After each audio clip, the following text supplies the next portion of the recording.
और हमें अपने वचनों से कृतार्थ करें। परम पूजनीय योगी आदित्यनाथ जी महाराज।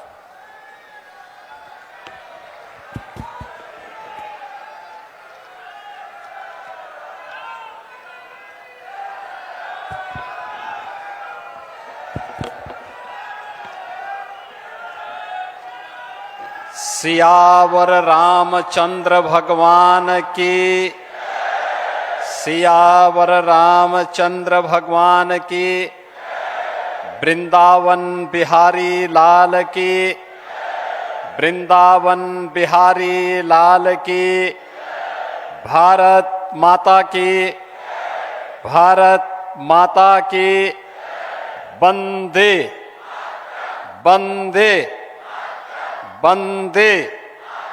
नमः पार्वती पतये हर हर।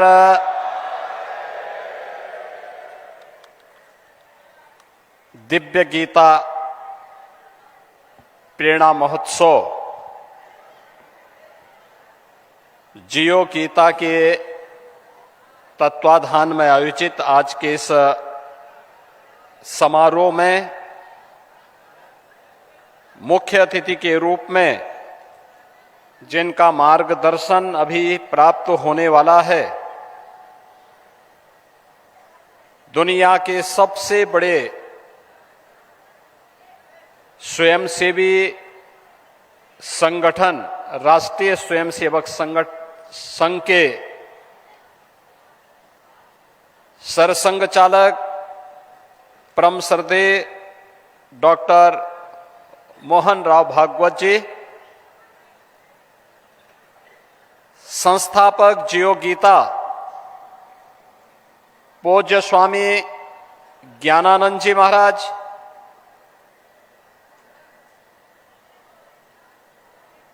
अखिल भारतीय आचार्य महासभा के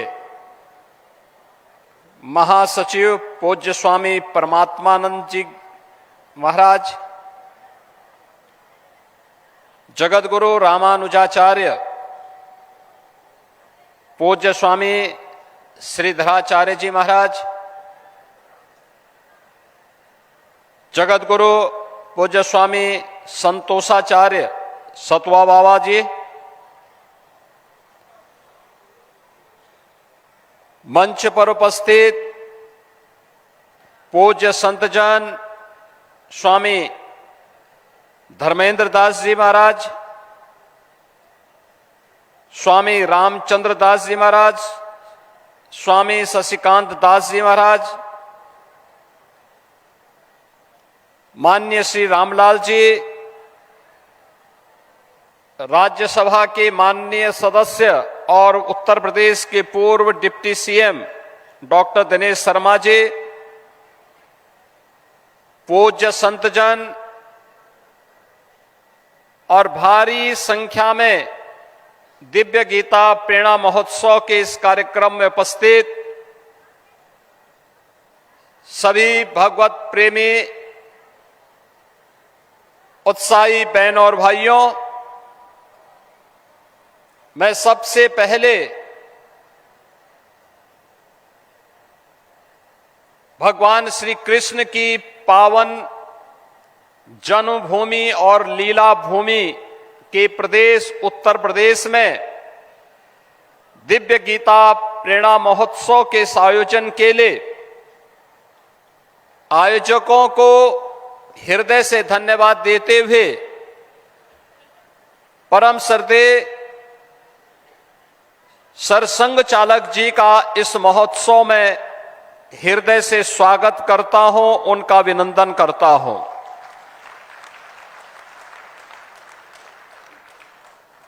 बहनों और भाइयों,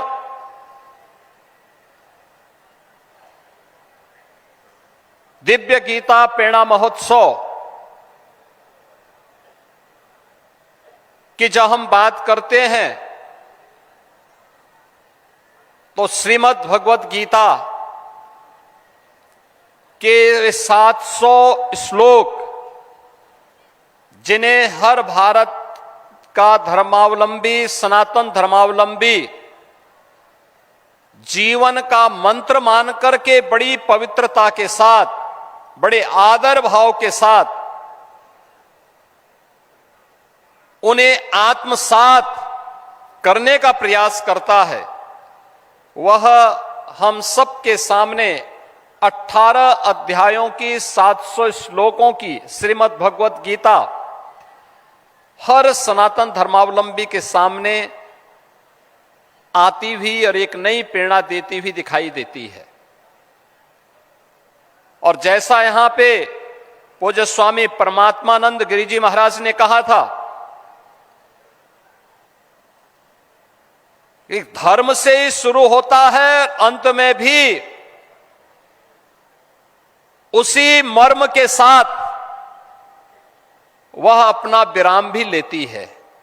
यानी शुरुआत और अंत को भी जोड़ें तो अपने आप में धर्म मानती है। श्रीमद् भगवत गीता धर्म की वास्तविक प्रेरणा है और भारत के मनीषा ने धर्म को कर्तव्य के साथ जोड़ करके देखा है। हमने धर्म को उपासना विधि मात्र नहीं माना है, उपासना विधि उसका एक हिस्सा है, एक छोटा सा भाग है। वह हर व्यक्ति अपने अनुसार, अपनी आस्था के अनुरूप, अपने पंथ, अपने संप्रदाय, अपने उपासना विधि के अनुरूप अपने आप को, अपनी आस्था को तय कर लेता है। लेकिन मुख्य रूप से धर्म हमारे यहां जीवन जीने की एक कला है और इसे ही हमने वे ऑफ लाइफ के रूप में कहा है। और वे ऑफ लाइफ यही है श्रीमद् भगवत गीता, जो भगवान की दिव्य वाणी है, जिसके महोत्सव के साथ आज हम सबको जुड़ने का अवसर प्राप्त हो रहा है। याद करिए, जब पहला श्लोक आता है, धर्म क्षेत्रे कुरुक्षेत्रे समवेता युत्सव, यानी धर्म क्षेत्र से ही शुरू होता। धर्म क्षेत्र दुनिया के अंदर कहीं नहीं होता होगा जहां युद्ध का मैदान धर्म क्षेत्र के रूप में जाना जा रहा हो,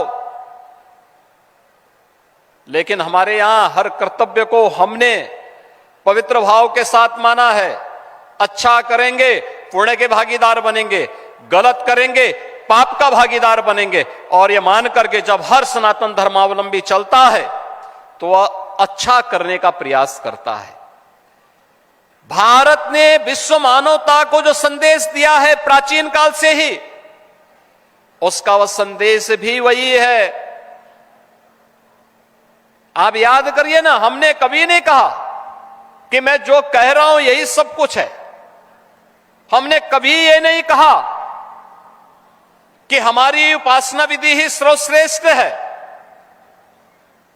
हमने सब कुछ होते हुए भी कभी भी अपनी श्रेष्ठता का डंका नहीं पीटा। जो आया उसको शरण दिया, जिसके ऊपर विपत्ति आई उसके साथ खड़े हो गए, जिसके सामने कोई चुनौती आई उसकी चुनौती का सामना करने के लिए सनातन धर्मावलंबी उसके साथ सहयोग के लिए खड़ा हो गया। अन्याय नहीं होना चाहिए, जियो और जीने दो की प्रेरणा अगर किसी ने दी है तो अब भारत की भूमि ने दी है। अयम निज परोवेति गणना लघु चेत साम उदार चरिता नाम, तो वसुधैव कुटुंबकम की प्रेरणा भारत की धरती ने दिया है, दुनिया ने नहीं दिया है। ये भारत की ही धरती देगी। और इसलिए धर्म क्षेत्र को भी हमने, धर्म क्षेत्र अपनी पूरी भारत की धरती को हमने धर्म क्षेत्र माना, तो इसलिए युद्ध का मैदान भी हमारे लिए धर्म क्षेत्र है, कर्तव्यों से जुड़ा हुआ क्षेत्र है। क्योंकि वह धर्म क्षेत्र में जो युद्ध भी लड़ा जा रहा है वह कर्तव्यों के लिए लड़ा जा रहा है। और वही भाव जब सामने आता है, अंत में आप देखते होंगे अंतिम श्लोक जब आता है अंत में धृतराष्ट्र पूछ ही पड़ते हैं कि भाई बताओ तो क्या होने जा रहा है इस युद्ध का परिणाम। उसने कहा युद्ध का परिणाम तो पहले से तय है। यत्र योगेश्वर कृष्ण यत्र पार्थो धनुर्धर तत्र श्री विजया भूतिर ध्वार नीतिर मतिर मम। यानी परिणाम तय है और जो हम मानते रहे हैं यतो धर्मस ततो जया है। जहां धर्म होगा, जहां कर्तव्य होगा वहीं जय होनी है। उसके इतर कुछ नहीं हो सकता, कुछ नहीं हो सकता। किसी को कोई गरूर नहीं पालना चाहिए कि अधर्म के मार्ग पर चले और विजय हो जाए। कभी नहीं, कभी नहीं हो सकता। और यह भारत की सनातन धर्म की परंपरा है। यह प्रकृति का अटूट नियम है। सदैव से यही हुआ है और यही होता आ रहा है। और इसीलिए हम सबको इस बारे में ध्यान रखना होगा। इसी के लिए भगवान ने कहा, याद करना, आज के समय के लिए मैं वे दो उदाहरण आप सबके सामने जरूर रखना चाहूंगा जो उन्होंने कहा, स्वधर्मे निधनम श्रेय पर धर्मो भयावह। यानी अपने धर्म पर चल करके, अपने कर्तव्य पर चल करके मृत्यु को वर्ण करना यह श्रेयस्कर है। लेकिन अपने स्वार्थ के लिए अपने कर्तव्य से च्युत होना यह तो महान पतन का कारण बन जाएगा। और ये कभी भी धोखे में मत करना, कभी मत करना। और इसके लिए उन्होंने क्या कहा, इसके लिए कर्मणे वाधिकारस्ते मा फलेषु कदाचन। यानी कर्म की प्रेरणा। कर्म कौन? जिस कर्म में फल की इच्छा न हो, फल की इच्छा न हो। हमारी कमी क्या होती है, हम फल देखना चाहते हैं। बीज लगा नहीं कि फल की इच्छा करने लग गए।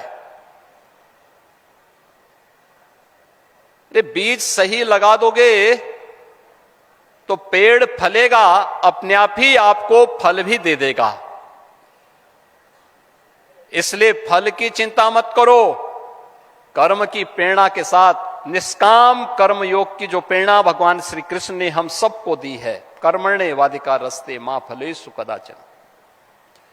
अब याद करिए, आज के हमारे समारोह के मुख्य अतिथि उस निष्काम कर्म के प्रेरणा स्रोत हैं।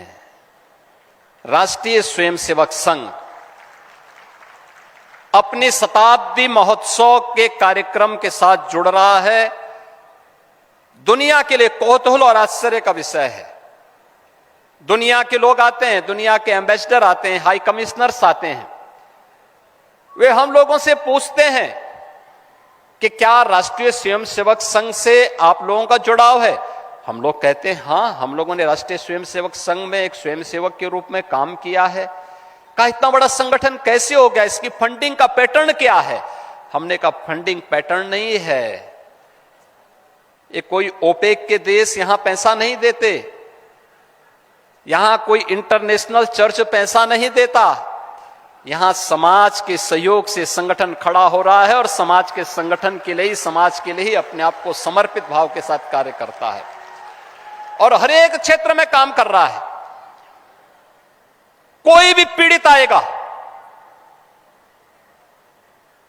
उसकी सेवा अपना कर्तव्य मान करके एक एक स्वयं सेवक करता है, बिना ये परवाह के बगैर ये कौन जाति का है, किस मत का है, किस मजहब का है, किस क्षेत्र का है, किस भाषा भाषी का है, इसकी परवाह के बगैर पीड़ित है उसकी सेवा करनी है, उसके साथ खड़ा होना है। एक कर्तव्य मान करके सेवा को किसी सौदे के साथ नहीं जोड़ता है। याद करना, राष्ट्रीय स्वयंसेवक संघ की यही शिक्षा है कि राष्ट्र प्रथम भाव के साथ राष्ट्र के अंदर हर उस पीड़ित की मदद करना जो भारत को परम वैभव तक ले जाने में सहायक हो सकता हो, सबके साथ खड़ा हो जाना। और यही राष्ट्रीय स्वयंसेवक संघ की प्रेरणा है, जिसने सेवा के साथ पिछले 100 वर्षों में कोई सौदेबाजी नहीं की, लेकिन कुछ लोगों ने दुनिया में भी और भारत में भी सेवा को सौदे का माध्यम बनाया है। वे लोभ से, लालच से, दबाव से भारत के डेमोग्राफी को बदलने के लिए हर प्रकार के छल और छद्म का सहारा लेकर के अपना ताना भी और अपना बाना भी बदल करके भारत की आत्मा पर प्रहार करने का प्रयास कर रहे हैं। और हमें इस बात को ध्यान में रखना होगा। इन स्थितियों में गीता, श्रीमद् भगवत गीता, भगवान की वाणी हम सब के लिए एक नई प्रेरणा बन सकती है। और मैं तो इस बारे में हृदय से अभिनंदन करूंगा पूज्य स्वामी ज्ञानानंद जी महाराज का, जिन्होंने जियो गीता को जीवन के प्रत्येक क्षेत्र में इसे बहुत छोटे छोटे उद्धरण के माध्यम से प्रस्तुत करने का प्रयास किया। यह उद्धरण हर एक क्षेत्र में, जीवन के अलग अलग क्षेत्र में, एक श्रमिक के लिए गीता का उपदेश क्या है,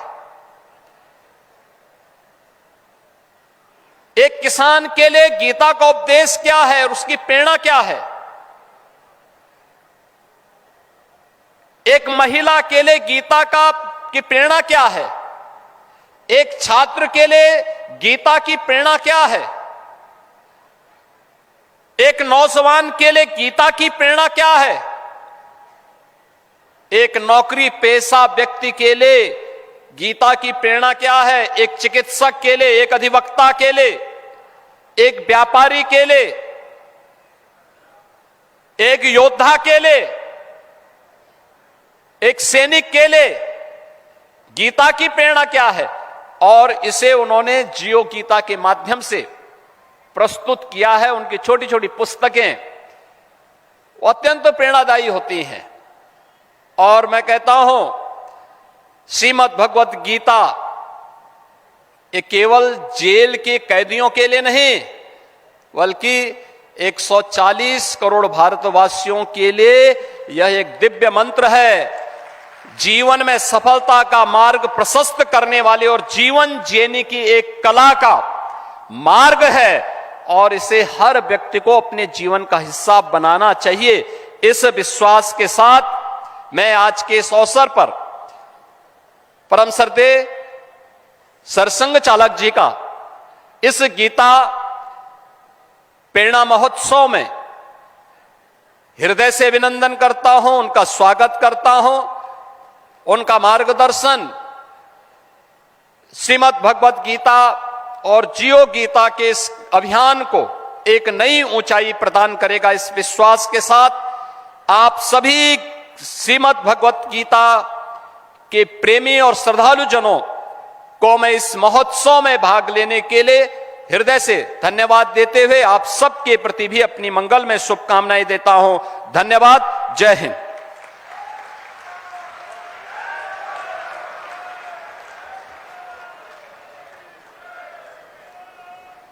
धन्यवाद महाराज जी। चाह नहीं मैं सुरबाला के गहनों में गूथा जाऊं, चाह नहीं मैं सुरबाला के गहनों में गूथा जाऊं, चाह नहीं मैं देवों के सर चढ़ भाग्य पर इठलाऊं, मुझे तोड़ लेना वनमाली उस पथ पर तुम देना फेंक, मातृभूमि पर शीश चढ़ाने जिस पथ जाते वीर अनेक, जिस पथ जाते वीर अनेक। और ऐसे अनेक वीरों के प्रेरणा स्रोत हमारे बीच विद्यमान है परम पूजनीय सरसंघ चालक डॉक्टर मोहन राव जी। राष्ट्र सेवा, अनुशासन और लोक कल्याण की भावना से निष्काम कर्मरत सरल सहज संत पुरुष, जिन्होंने राष्ट्र के चरित्र निर्माण, सामाजिक समरसता और कर्तव्य बोध की भावना को अपने जीवन का साधन भी बनाया और साध्य भी बनाया। उनका जीवन गीता के कर्मयोग और लोक संग्रह की प्रेरणा के को व्यवहार में उतारता है। ऐसे सरल, अध्ययनशील, राष्ट्रहितपरायण, सर्वहितपरायण, परम पूजनीय सरसंघ चालक जी को मैं आमंत्रित करता हूं कि वो हम सबको अपने आशीर्वचनों से कृतार्थ करें और हमारा मार्गदर्शन करें। जोरदार तालियों के बीच आपकी जय श्री कृष्ण, जय श्री कृष्ण।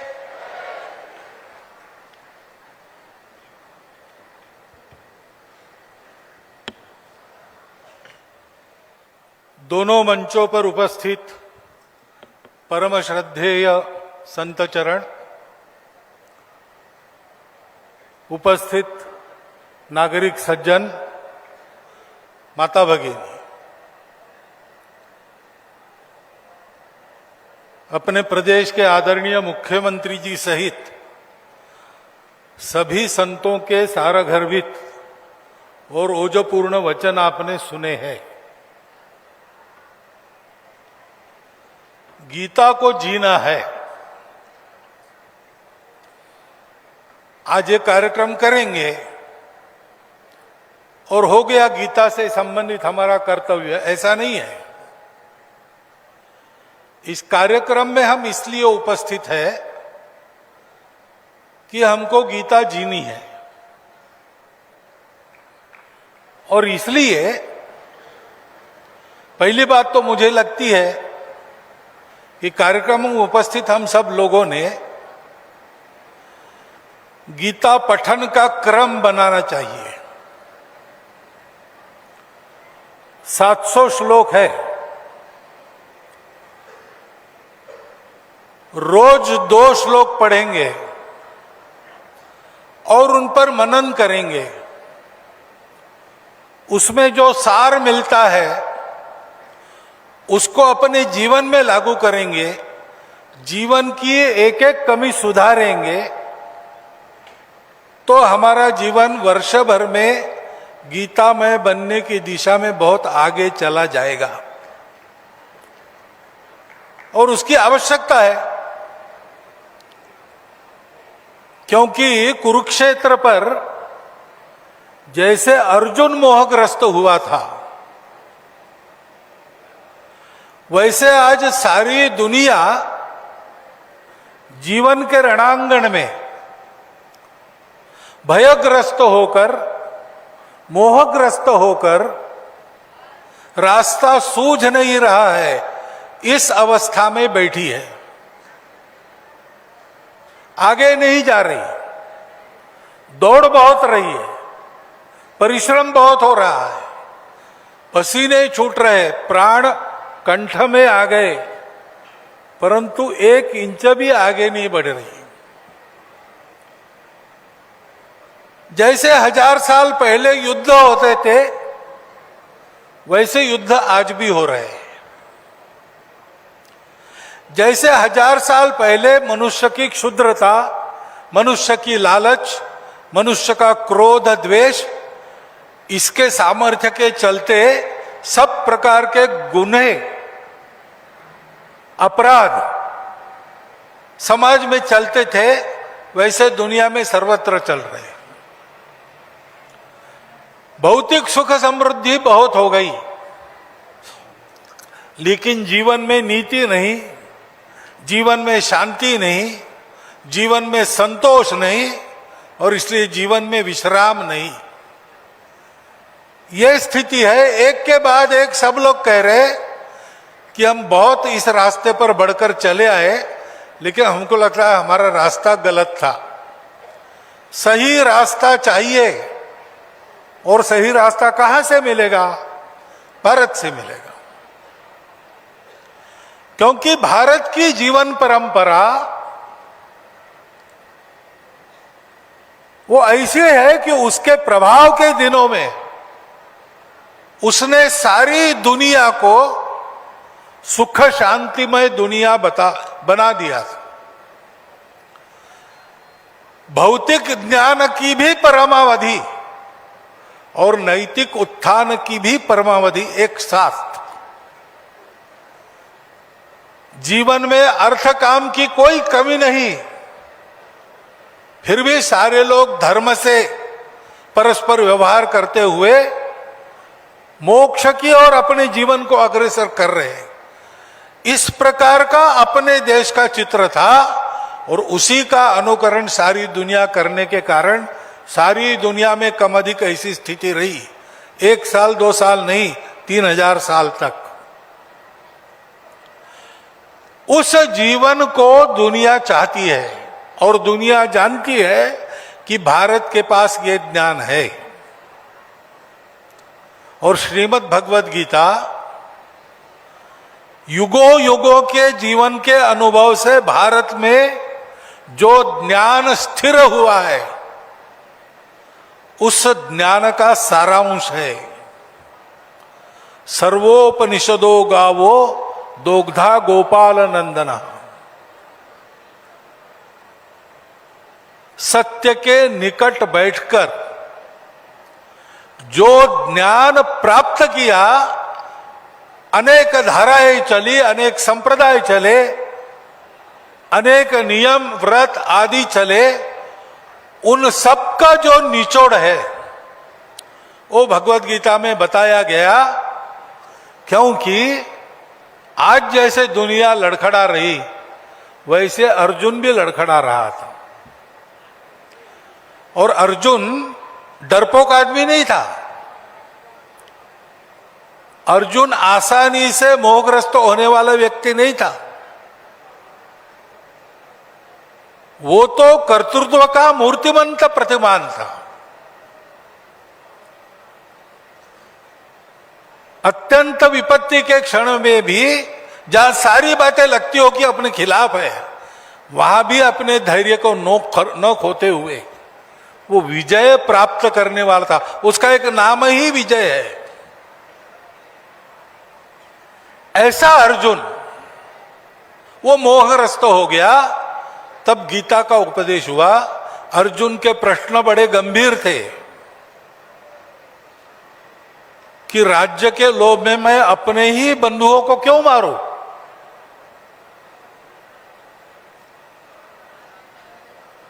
इनको मारने के बजाय मैं भिक्षा मांग के उदर निर्वाह करूं, ये ज्यादा अच्छा है।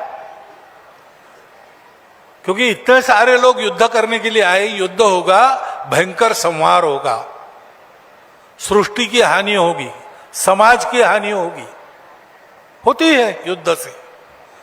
ये प्रश्न गलत नहीं थे, बड़े गंभीर थे। तब भगवान कृष्ण ने उसके मोह को दूर करने के लिए मूल से सारी बातें बताई।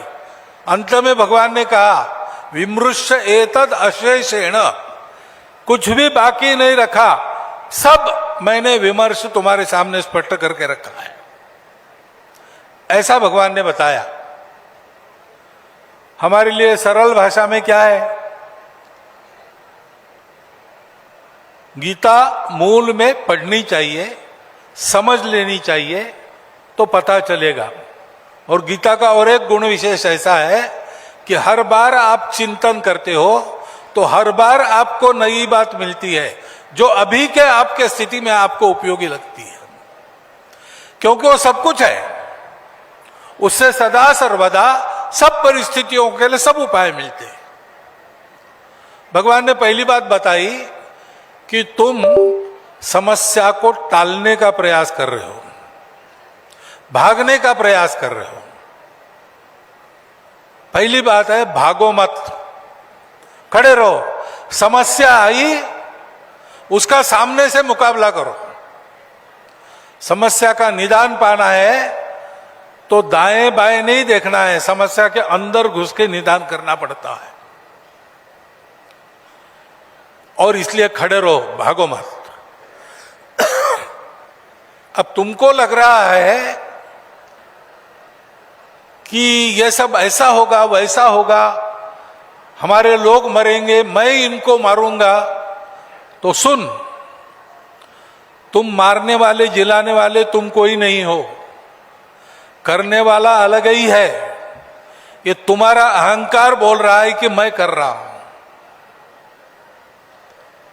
जिसकी इच्छा से होता है उसको देखो, तो तुम पाओगे कि कोई मरता नहीं, कोई मारता नहीं। क्योंकि जो मरता मारता है वो तो ऊपर का चोगा है, कपड़े हैं जो बदले जाते हैं। युद्ध नहीं होगा तो भी बदले जाएंगे, युद्ध हुआ तो भी बदले जाएंगे। जातस्य ही ध्रुवो मृत्युर, जिसका जन्म हुआ उसका मृत्यु अटल है। और इसलिए जन्म मरण के लाभ हानि का विचार करके अपनी नीति नहीं देखना, लड़ो। और जब आप, जैसे योगी जी ने कहा कि धर्म के आधार पर तुम संघर्ष करते हो, परिणाम जो भी होगा, तुम्हें सफलता मिलेगी कि असफलता मिलेगी, जो भी होगा तुम्हारे लिए लाभ का ही होगा। हतो वा प्राप्स्यसि स्वर्ग जित्वा वा भोक्ष्यसे महीम। अन्याय असत्य के सामने सर झुका के जीने के बजाय एक क्षण बिजली के जैसा चमक कर उसके बल के सामने नष्ट हो जाना भी कितनी बड़ी कीर्ति प्राप्त कर देता है। 1857 के हमारे वीर, स्वतंत्रता के लिए अपना सर्वस्व न्यौछावर करने वाले क्रांतिवीर, उनके करने से अंग्रेज उस समय हारा नहीं। एक तरह से देखते हैं, आजकल लाभ हानि का तराजू जो मिलता है उसमें तोलकर देखते हैं, तो चंद्रशेखर आजाद ने क्या किया भाई? क्या कमाया? कुछ नहीं कमाया। बूढ़ी माता जी गरीब थी, उनकी सेवा नहीं की, दर दर भटकते रहे और अल्फ्रेड पार्क के मैदान में गोली खा के मर गए। ये कोई जीवन है? लेकिन ये जीवन ऐसा है जिसका युगों युगों तक हम लोग स्मरण करते रहेंगे और उससे प्रेरणा लेते रहेंगे। क्योंकि सफलता असफलता मायने नहीं रखती। भगवान ने कहा है, अधिष्ठानम तथा कर्ता करणम च पृथक विधम विविधाश्च पृथक चेष्टा। ये चार मनुष्य प्रयत्न की बातें हैं। उत्तम विचार चाहिए, उत्तम अधिष्ठान चाहिए, कार्यकर्ता कुशल चाहिए, ठीक ठीक कार्य पद्धति चाहिए और अन्य प्रयास पूरक करने पड़ते, वो सारे प्रयास चाहिए। लेकिन ये होने के बाद भी दैवम च एव अत्र पंचमम, भाग्य की भी एक बात रहती है। तो भाग्य तो जैसा है वैसा है, उसकी चिंता क्या करना? अपना पुरुषार्थ पक्का करना। अपना पुरुषार्थ पक्का है तो भविष्य का भाग्य उससे बनेगा। चार के पीछे भाग्य पांचवा चला आता है। अभी यश है अपयश है, इसकी चिंता क्या करना? लड़ते रहना। और लड़ना है दुश्मनी करके नहीं, खुन्नस से नहीं, द्वेष से नहीं, तो धर्म के लिए लड़ना है, मेरे लिए नहीं लड़ना है। मेरे लाभ हानि का विचार नहीं है, धर्म रक्षा का विचार है। और जैसे बताया गया, वो धर्म है समाज की धारणा करने वाला धर्म, सबको साथ रखकर सबको उन्नत करते हुए सबको जिलाने वाला वो धर्म। सबका कल्याण हो इसलिए मैं मेरे व्यक्तिगत हित की बलि देता हूं। मैं मेरे प्रिय व्यक्ति को भी वो अधर्म कर रहा है इसलिए दंडित करता हूं। मेरा मित्र है तो भी मैं क्षमा नहीं करूंगा, तो वो मित्र द्रोह नहीं होता है, क्योंकि मैं धर्म के लिए करता हूं, स्वार्थ के लिए कुछ नहीं करता हूं। बहुत अच्छे बड़े काम भी अगर स्वार्थ से किए जाते हैं तो उनका फल अच्छा नहीं होता। और छोटा सा भी काम आपने किया लेकिन वो परार्थ के लिए किया, परोपकार के लिए किया, सेवा के लिए किया, तो स्वल्पमल्पस्य धर्मस्य त्रायते महतो भयात्। और इसलिए विचार करो, जियो, सबका विचार करके जियो, केवल अपना विचार मत करो। उसके लिए कर्म करना पड़ता है। कर्म से किसी को छुट्टी नहीं है। कुछ नहीं करेगा तो 2 वक्त खाना तो खाएगा ही, और खाना खाने के लिए कमाई नहीं करेगा तो भिक्षा तो मांगनी ही पड़ेगी, दान तो मांगने ही पड़ेंगे। कर्म से छुट्टी नहीं है। लेकिन ज्ञानवान होकर कर्म करो, भक्ति पूर्वक कर्म करो। जो भी आप जीवन में करते हो सोच समझ के करना, आगा पीछा देख के करना। मैं क्या कर रहा हूं, उसके परिणाम क्या है, आगे क्या होने वाला है। अभी ये बहुत अच्छा दिखता है, लेकिन 3 प्रकार के सुख जो बताए गीता में, सात्विक सुख का वर्णन किया है, यत्तद अग्रे विषमीय परिणामे सुखोपमो। पहले बहुत कड़वा लगता है, दवाई जैसा, लेकिन परिणाम उसका बहुत सुखद होता है। सुख का रूप दिखने में पहले एकदम आनंददायक रहेगा ऐसा नहीं है। कुछ कुछ बड़े अच्छे लगते हैं कर्म, लेकिन परिणाम विष के जैसा होता है। तो ज्ञान चाहिए। 3 प्रकार की प्रवृत्तियां हैं। हमको सात्विक प्रवृत्ति में रहना है। रजोगुण भी चाहिए कर्म करने के लिए, लेकिन वो सत्वोन्मुखी होना चाहिए। आदि आदि बातें, कर्म कैसे करना, कौन से गुण दैवी है, ये सारा भगवान ने बताया और कहा कि देखो ये तुम करो, परिस्थिति का रोना मत रोना। परिस्थिति तो आती जाती है। अपने यहां एक कहानी है परंपरा में कि राजा जनक रात को सो गए और सपना देखा। सपने में देखा कि अचानक राज्य क्रांति हो गई और राजा जनक हार गए, सिंहासन से नीचे खींचा गया, सारे उनके अलंकार शस्त्र आदि आदि राज चिन्ह उतारे गए और मैले कुचैले फटे कपड़े में उनको देश निकाला दे दिया और देश में मुनादी दी गई कि राजा जनक को आज्ञा है सूर्यास्त के पहले इस देश की सीमा से बाहर निकल जाओ। जब वो ये करेगा तब उसको पानी भी किसी ने पिलाना, जो उसकी मदद करेगा उसको मारेंगे, और सूर्यास्त के बाद ये राज्य में मिला तो इसको भी मारेंगे। तो कैसी दुर्गति हुई होगी। 24 घंटा भागना पड़ा, भागते रहो भागते रहो। अंत में पहुंच गए। कोई खाना किसी ने दिया नहीं, पानी किसी ने पिलाया नहीं। थके हारे धूल से सनी शरीर को लेकर सीमा के पार एक अन्न छत्र उन्होंने देखा।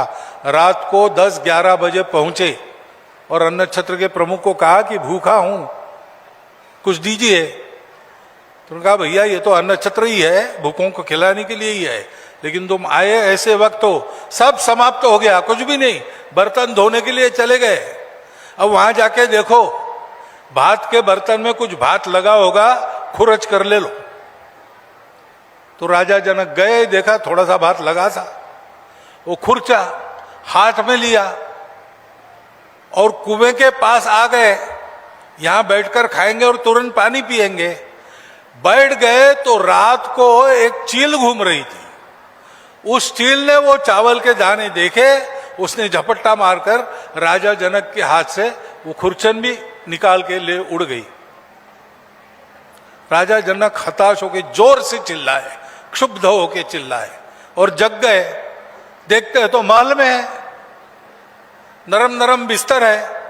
इनकी चिल्लाहट सुन गए, सब नौकर जमा हो गए। कोई पानी पिला रहा, कोई पंखे से हवा झुला रहा। क्या हो गया महाराज पूछ रहे। थोड़ी देर में राजवैद्य आए, नाड़ी वाड़ी देखने लगे। तो राजा जैन्य ने कहा कि अभी तो मैं इतना भूखा, सब प्रकार से हताश होकर निराशा से चिल्लाने वाला था, यहां तो कुछ भी नहीं है। वो भी मैं अनुभव कर रहा था, ये भी अनुभव कर रहा हूं। वो अनुभव सच है कि अनुभव सच है? तो राजवैद्य ने पूछा कैसे है महाराज? तो कहा ये बताइए वो सच है कि ये सच है? राजवैद्य को कुछ समझ में नहीं आया। उन्होंने आसपास दासियों को कहा क्या बोल रहे महाराज?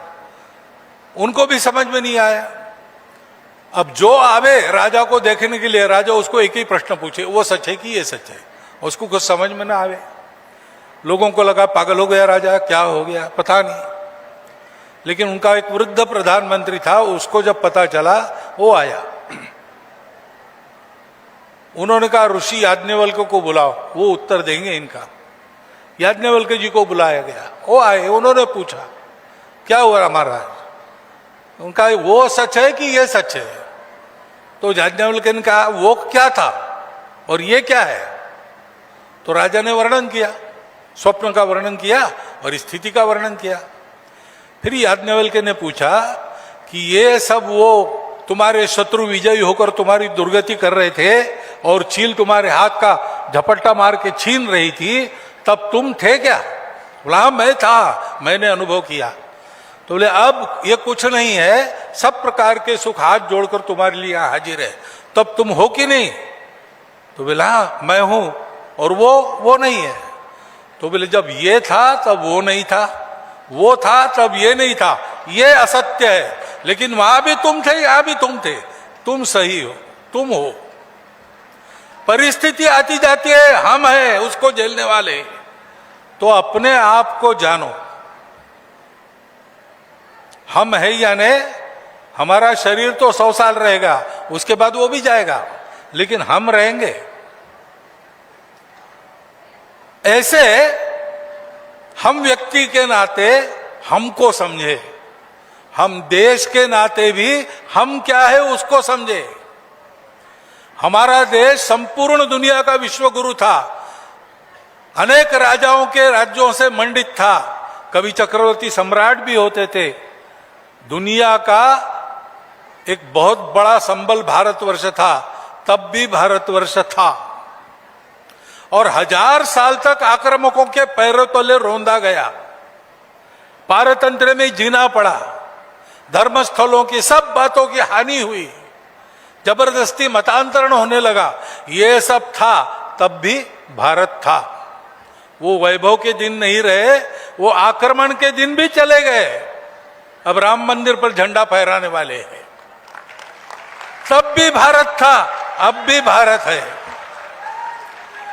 और इसलिए भारत क्या है, रविन्द्रनाथ ठाकुर ने कहा है कि दुनिया में कुछ भी होने के पहले भारत पहले वो जो है वो बने, उसको समझना है। उसके लिए हमको पुरुषार्थ करना है। तो हम यानी शरीर मन बुद्धि नहीं, हमारा चिरंतन अस्तित्व आत्मा के रूप में रहता है। संस्कार लेके हम चलते जन्मों जन्मों की, हम है ये समझकर सारा भय छोड़कर कर्तृत्व पुरुषार्थ इस राह पर चलना, फल की चिंता किए बिना, और जो किया अपने अहंकार से उसमें लिप्त न होते हुए, मैंने किया, मेरा क्या हुआ, मेरे लोगों का क्या हुआ, ये न सोचते हुए जब जो करना है वो करना है। लोकमान्य तिलक 6 वर्ष कारावास मंडालय में रहे, गीता रहस्य लिखा वहां। वापस आए, देखा सारी जागृति शून्य हो गई थी, कोई नहीं था साथ देने वाला। दूसरे दिन अपने वृत्तपत्र का पहला अग्रलेख छूटने के बाद लिखा उन्होंने, उसका नाम था पुनश्च हरिओम। प्रथम प्रतिबंध के बाद पूजनीय गुरुजी को कार्यकर्ताओं ने कहा कि अब अपनी हालत जो हो गई है, ये शाखा वगैरह नहीं चल सकता, ऐसा लगता है कुछ और करना चाहिए। गुरुजी ने कहा कि आप लोग तो समझदार हो, जो चाहे वो करो, मेरा मैंने तय किया है। आप लोग आएंगे साथ तो आपके साथ, आप नहीं आएंगे तो आपके बिना। मैं फिर से 5 बालकों को हाथ में लेकर मोहिते सायं शाखा शुरू करूंगा। ये है, हमको करते रहना है। लाभ हानि यश अपयश राग द्वेष सबकी चिंता छोड़ के, इन दुविधाओं से बाहर निकलकर धर्म के लिए, देश के लिए, ईश्वर के लिए, अपने आत्मा के सम्मान के लिए हमको अपना कर्तव्य करते रहना है। उससे क्या मिलेगा ये सवाल नहीं करना, अपना धर्म चलना। हम भारत के लोग हैं, हम हिंदू समाज है, हम हिंदू राष्ट्र है। हम सारी दुनिया को सेवा का संदेश देंगे, त्याग का संदेश देंगे, धर्म का संदेश देंगे, वैसा हमारा जीवन होगा, उससे दुनिया सीखेगी। और ऐसा हमारा जीवन हो, इसलिए हमें करना क्या है, तो हमारी सभी परंपराओं का जो भारत में आज तक हो गई उन सब का, और भारत में आगे होगी उनका भी, या यूं कहे कि विश्व में विज्ञान और अध्यात्म के बारे में जितना विचार पहले हुआ है और बाद में भी होगा, उन सब का निचोड़ हमारे हाथ में 700 श्लोकों में भगवान व्यास ने दिया है श्रीमद् भगवद गीता के रूप में। सदा के लिए हमारे लिए एक दीप है, उसका अध्ययन करना, उसका अर्थ समझना, आज की परिस्थिति में आचरण के रूप में उसका अर्थ क्या होता है वो जान लेना। छोटी छोटी पुस्तिकाएं महाराष्ट्र ने प्रकाशित की है और उसके अनुसार अपने जीवन में परिवर्तन लाना, ये हमको करना है। मुझे लगता है कि जियो गीता इन 2 शब्दों में इतना बड़ा आशय भरकर उसको हमारे पास ले आने वाले स्वामी ज्ञानानंद जी सहित उनके सभी सहायक गण आज अभिनंदन के पात्र है। अत्यंत समयोचित इस प्रकार का एक संदेश आज हमको मिल रहा है। उस संदेश को सुनना, वाहवाह करना, तालियां बजाना यहां तक मर्यादित न रहते हुए उस संदेश को समझकर उसको अपने आचरण में धीरे धीरे उतार कर हम भी ऐसे गीता को जीने वाले पुरुष बने तो हम यशस्वी भी होंगे, हम सार्थक भी होंगे। और यशस्विता हमारी गाई जाएगी, कभी कभी लोग भूल भी जाएंगे, परंतु सार्थकता हमारी शाश्वत रूप से बनी रहेगी। उस शाश्वत सार्थक के जीवन का हम सबको लाभ हो, भारतवर्ष को लाभ हो और भारतवर्ष विश्व गुरु बने, इस एक शुभकामना को आपके सामने रखता हूं, आपको देता हूं। मेरे सहित सब पर आज की ये बात लागू है, ये आपको बताता हूं और आपने सुन लिया, इसलिए आपका धन्यवाद करता हुआ मेरे 4 शब्द समाप्त करता हूं। भारत माता की, भारत माता की। अभी आखिरी समापन की ओर कार्यक्रम, मैं डॉक्टर उमेश पालीवाल से अनुरोध करता हूं कि वो धन्यवाद प्रस्ताव रखें और धन्यवाद प्रस्ताव के बाद तुरंत राष्ट्रगान होगा, तब आप अपने स्थान पर खड़े हो जाएंगे। धन्यवाद मार्कंडेय जी। मैं डॉक्टर उमेश पालीवाल अपनी पूरी आयोजन समिति की ओर से इस समृद्ध मंच पे आसीन मुख्य अतिथि पूजनीय संचालक डॉक्टर मोहन राव भागवत जी एवं विशेष मुख्यमंत्री योगी आदित्यनाथ जी को आशीर्वाद